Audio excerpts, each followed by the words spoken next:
আসসালামু আলাইকুম রহমতুল্লাহ নাহমাদুহু ওয়া নুসাল্লি আলা রাসূলিল কারীম আম্মা বাদ। তো আমাদের যে অধ্যায় শেষ।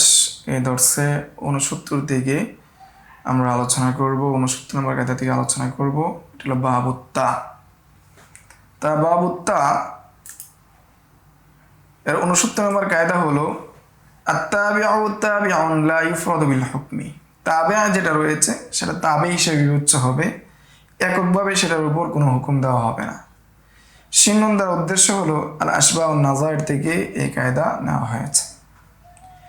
আত-তাবিউ তাবিউন লা ইউফরাদু বিল হুকমি, তাবেই হবে, এটাকে এককভাবে হুকুম দেওয়া হবে না। তাহলে এই কায়দার মধ্যে দুইটা জুজ আছে। প্রথমটা হলো আত-তাবিউ তাবিউন, তাবে যেটা তাবেই। এটার হুকুম হলো যদি কোনো প্রাণী বিক্রি করা হয়, গরু বিক্রি করা হয়, ছাগল বিক্রি করা হয়, এমন অবস্থায় সেটার পেটে যদি বাচ্চা থাকে তাহলে বাচ্চা অন্তর্ভুক্ত হয়ে যাবে। যদিও বাচ্চার কথা পৃথকভাবে উল্লেখ নাও করে তারপরও বাচ্চা অন্তর্ভুক্ত হয়ে যাবে। কেননা যখন সেটা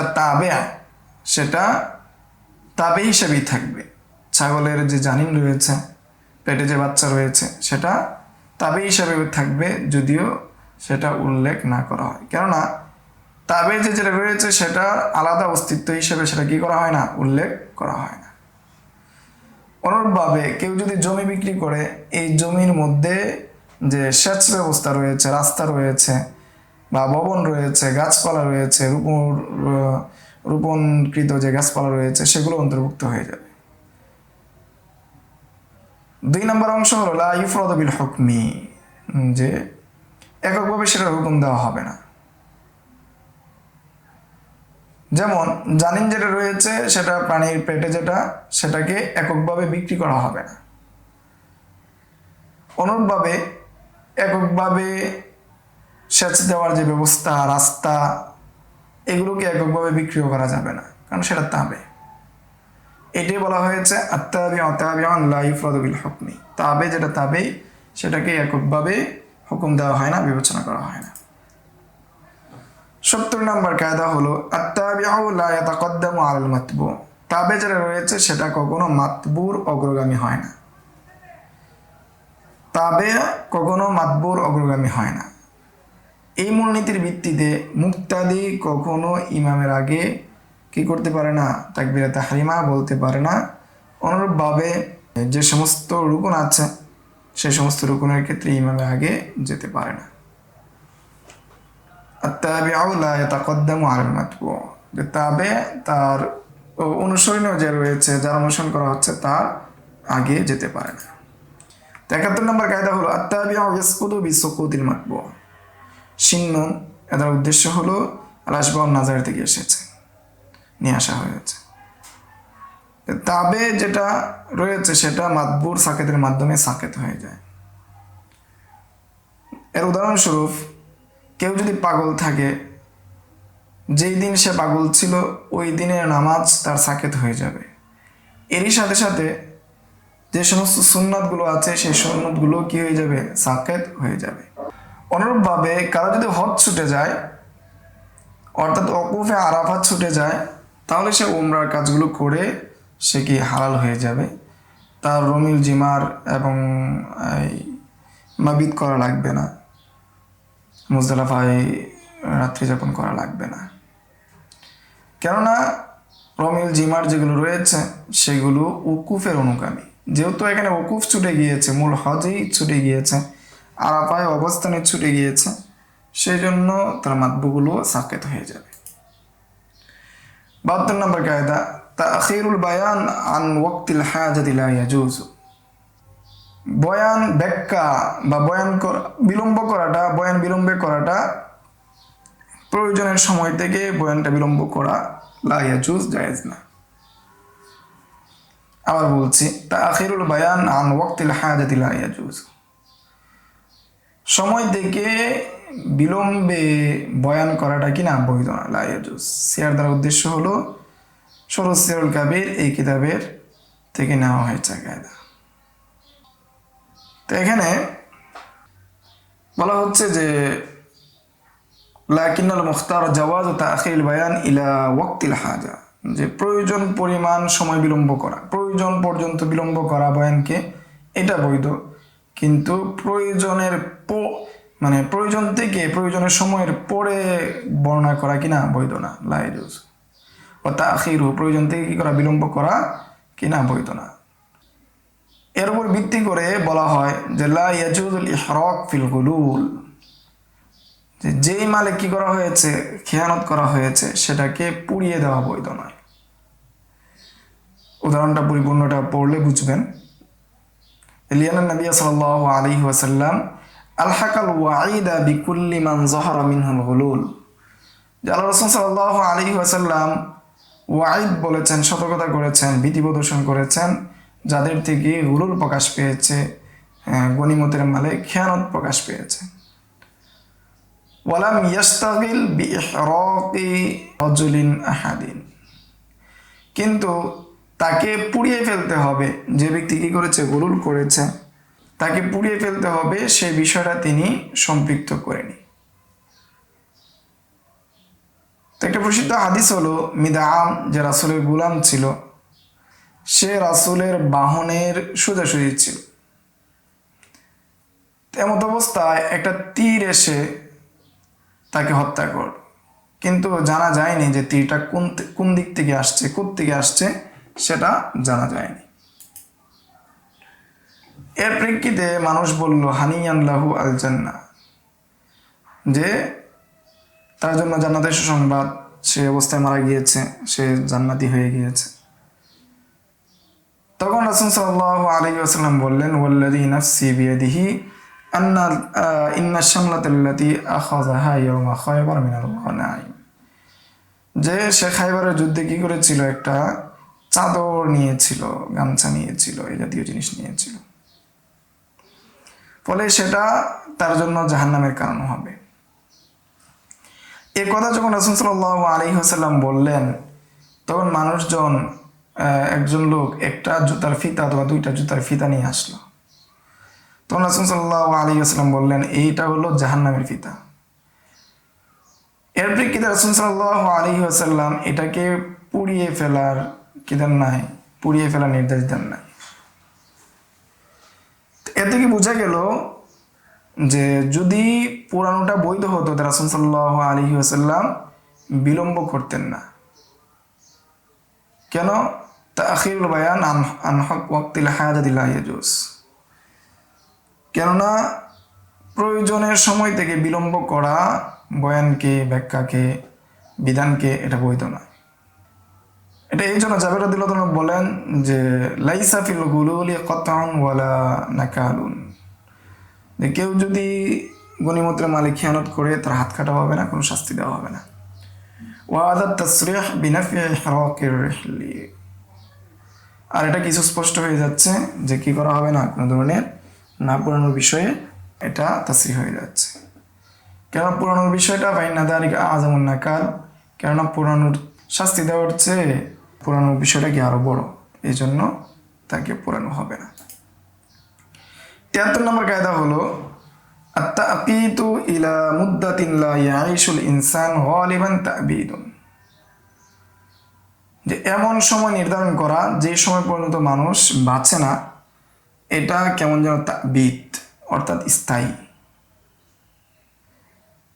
এমন সময় নির্ধারণ করা যে সময়, যে পরিমাণ সময় মানুষ বাঁচে না। কথার কথা সাধারণত 100-150 বছর, 100-120 বছর বা 105 বছর পর্যন্ত মানুষ বাঁচে। এখন যদি কোনো চুক্তি হয় 200 বছরের, তাহলে কেমন যেন এটা তা'বিদ, চিরস্থায়ী। সিন্নন দেওয়ার উদ্দেশ্য হলো আল-আশবাহ নাযায়ের। তো এখানে উদাহরণ দেওয়া হচ্ছে এজারা বা ভাড়া দেওয়া ফাসেদ হয়ে যাবে কেউ যদি 200 বছর জন্য দেয়, কেন এটা তা'বিদ হয়ে যায়। আর চিরস্থায়ী যদি হয়, তা'বিদ যদি হয়, সেটা এজারের ক্ষেত্রে বৈধ নয়।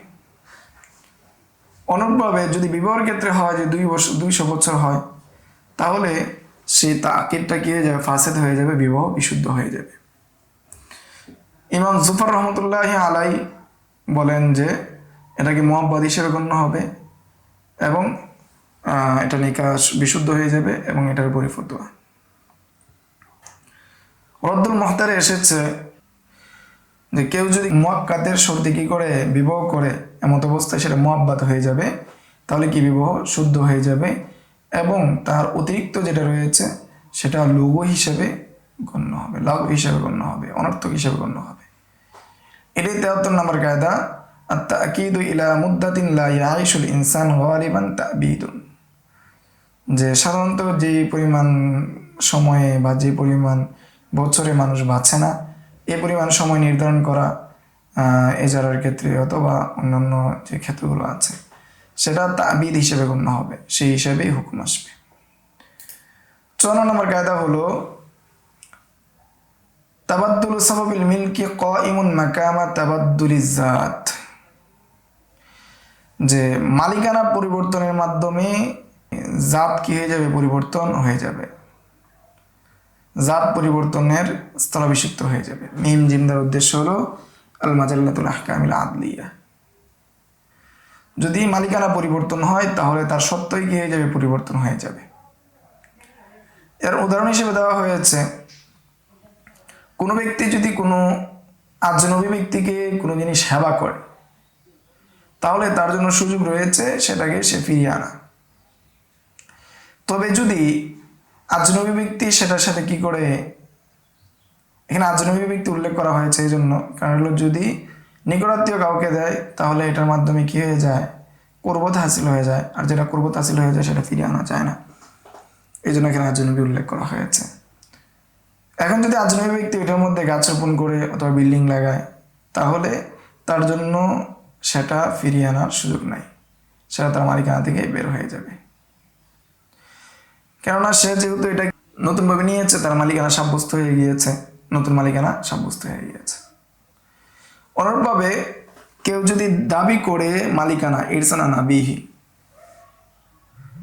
যে দাবি করলো কি সে তার ওয়ারিশ হচ্ছে তার বাবা থেকে, এমন অবস্থায় তার সাক্ষীরা যদি সাক্ষ্য দেয় সে মালিক হচ্ছে তার মায়ের দিক থেকে, তাহলে তাদের মালিকানা গ্রহণ হবে না। কেন মালিকানা গ্রহণ হবে না? লিআদামি মুওয়াফাকাতিহা আদ-দাওয়া, কেন দাওয়া অনুযায়ী সাক্ষী কি হয় নাই, বিবেচনা হয় নাই। কেন? লিআন্না তাবাদ্দুলা সাবাবিল মিলকি কাইমুন মাকামা তাবাদ্দুলিজ জাত, কেননা মালিকানার সবব পরিবর্তন হওয়ার কারণে তার মালিকানার জাতি কি হয়ে যায়, পরিবর্তন হয়ে যায়। মায়ের দিক থেকে পরিবর্তন মালিক হওয়া একটা, বাবার দিকে মালিক হওয়া আরেকটা। সে দাবি করেছিল বাবার দিক থেকে ওয়ারিশ হওয়া, সাক্ষীরা সাক্ষ্য দিচ্ছে মায়ের দিক থেকে মালিক হওয়া, তাহলে এখানে সবব ভিন্ন হওয়ার কারণে জাত কি হয়ে যাবে, ভিন্ন হয়ে যাবে, সেই জন্য তাদের সাক্ষ্য কার্যকর হবে না। অনুরূপভাবে কোনো মানুষ যদি, আরেকটা উদাহরণ, কোনো মানুষ যদি কারো জমিকে, কোনো মানুষ যদি তার জমিকে কোনো আজনবী ব্যক্তিকে কি দেয়, দান করে দেয়, এরপর যদি সেটাকে আবার ফিরিয়ে নিয়ে আসে, কেউ যদি কাউকে কোনো জিনিস দান করে দেওয়া দেয় তার মধ্যে হককে শুভা আসে না, এমন অবস্থায় সে যদি আবার সেটাকে ফিরিয়ে আনে, এরপর সেটা বিক্রি করে, তাহলে শফির জন্য হককে শুফা কি চলে আসবে। কেননা হেবারটা এখন বাইরের মাধ্যমে কি হয়ে গিয়েছে, পরিবর্তন হয়ে গিয়েছে। যেহেতু বাইরের মাধ্যমে পরিবর্তন হয়ে গিয়েছে এই জন্য তার জাতও পরিবর্তন হয়ে গিয়েছে। এই জাত পরিবর্তন হওয়ার কারণে তার হককে শুফা ফিরে আসবে। এই যে কায়দা, এই কায়দাটা নেওয়া হয়েছে রাসূল সাল্লাল্লাহু আলাইহি ওয়াসাল্লামের একটা হাদিস থেকে। রাসূল সাল্লাল্লাহু আলাইহি ওয়াসাল্লাম একবার বাড়ির রাদিয়াল্লাহু তাআলার ঘরে গেলেন, গিয়ে দেখলেন গোশত পাকানো। তখন বাড়ির রাদিয়াল্লাহু তাআলাকে বললেন যে কি পাকাচ্ছ, দাও। এর প্রেক্ষিতে বললেন যে এটা তো সৎকার গোশত, আপনি তো সৎকার গোশত খাবেন না। এর প্রেক্ষিতে রাসূল সাল্লাল্লাহু আলাইহি ওয়াসাল্লাম বাড়ির রাদিয়াল্লাহু তাআলাকে বললেন লাকি সাদাকাতুন ওয়ালানা হাদিয়াতুন, যে এটা তোমার জন্য সদকা, কিন্তু তোমার পক্ষ থেকে যখন তুমি আমাকে দিবে এটা আমার জন্য হাদিয়া হয়ে যাবে। আমরা 75 নম্বর কায়দায় চলে আসি। 75 নম্বর কায়দা হলো আত-তাবাররু ফিল মারাদি ওয়াসিয়াতুন, যে অসুস্থতার সময়, মরদে মওতের সময়, মৃত্যুর আগের যে অসুস্থতা, সেই সময় যদি কোনো কিছু দান করে সেটা ওসিয়ত হিসেবে গণ্য হবে। সিয়ার দ্বারা উদ্দেশ্য হলো সহজ সিয়ারুল কাবির কিতাব থেকে এই কায়দা নেওয়া হয়েছে। এখন যদি কোনো ব্যক্তি অসুস্থতার সময়, মরদ মৌতের সময় সে যদি কি করে কোনো কিছু দান করে, তাহলে সেটা তার সম্পত্তির তৃতীয়াংশের মধ্যে গণ্য হবে, এবং সেটা যদি আজনবীর ক্ষেত্রে হয়। যদি ওয়ারিসদের মধ্যে হয় তাহলে সেটা কার্যকর হবে না, কেননা ওসিয়ত ওয়ারিসদের ক্ষেত্রে প্রযোজ্য হয় না। তবে যদি অন্যান্য ওয়ারিসের অনুমতি দেওয়া দেয় সেক্ষেত্রে ভিন্ন কথা। আচ্ছা, আরেকটা হলো, কেউ যদি কোনো মহিলাকে কি দেয়, দান করে কোনো কিছু, এরপর যদি তাকে বিবাহ করে, তাহলে তার এই দান বাতিল হয়ে যাবে। কেননা মহিলা তখন কি হয়ে যাবে, ওয়ারিশ হয়ে যাবে। আর ওয়ারিশের যে দান, এই দানটা কি হয়ে যাবে, ওসিয়ত হয়ে যাবে। আর ওসিয়ত কখনো কি হয় না, ওয়ারিশদের জন্য হয় না। অনুরূপভাবে কেউ যদি মৃত্যুর সময় কি করে, গোলামকে আজাদ করে দেয় তার মরদ মৌতের সময়, তাহলে সেটাও গ্রহণযোগ্য হবে তার তৃতীয়াংশ সম্পত্তির মধ্যে, বাকিগুলোর ক্ষেত্রে গ্রহণযোগ্য হবে না। এটাই 75 নম্বর কায়দা বলা হয়েছে আত-তাবাররু'উ ফিল মারাদি ওয়াসিয়া। মৃত্যুর সময় বা মরদুল মৌতের সময় যে দান, সেটা ওসিয়ত হিসেবে গণ্য হবে। এই ছিল 75 নম্বর পর্যন্ত কায়দা। সামনের দর্শে আমরা 76 নম্বর কায়দা থেকে আলোচনা করবো ইনশাআল্লাহ। আসসালামু আলাইকুম ওয়া রাহমাতুল্লাহ। يؤتي الحكمة من يشاء ومن يؤت الحكمة